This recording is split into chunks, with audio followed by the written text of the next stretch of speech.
ప్రస్తుత ఆంధ్రప్రదేశ్ రాజకీయంలో ఎవరైనా ప్రభుత్వాన్ని ఏలెత్తి చూపినా లేదా రాబోయేటటువంటి రోజుల్లో ఎత్తి చూపెడతారన్నా సరే వాళ్ళని ముందు బురద వేయటం, లేదంటే గనక కేసులు పెట్టడం, భయపెట్టడం, జైళ్ళ పాలు చేయటం. ఇది ఒక డ్రమాటిక్ కాదు, ఓపెన్గా జరుగుతోంది.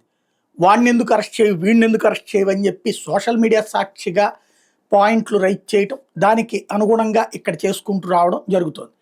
కేసినేని నాని ఇప్పుడు అలాంటి సంక్లిష్ట పరిస్థితులు, అంటే రేపు పొద్దున ఎవరొచ్చి మీద పడతారో తెలియదు, ఉన్నట్టుండి ఒక్కసారిగా సోషల్ మీడియాలో అన్పాపులర్ చేసేస్తారు. ఇంకొక వైపున పేపర్లు టీవీల్లో అడ్డదిడ్డంగా కథనాలు రాస్తారు, అభూత కల్పనలతో ఒక కాల్పనిక కథలతో మాయ చేస్తారు.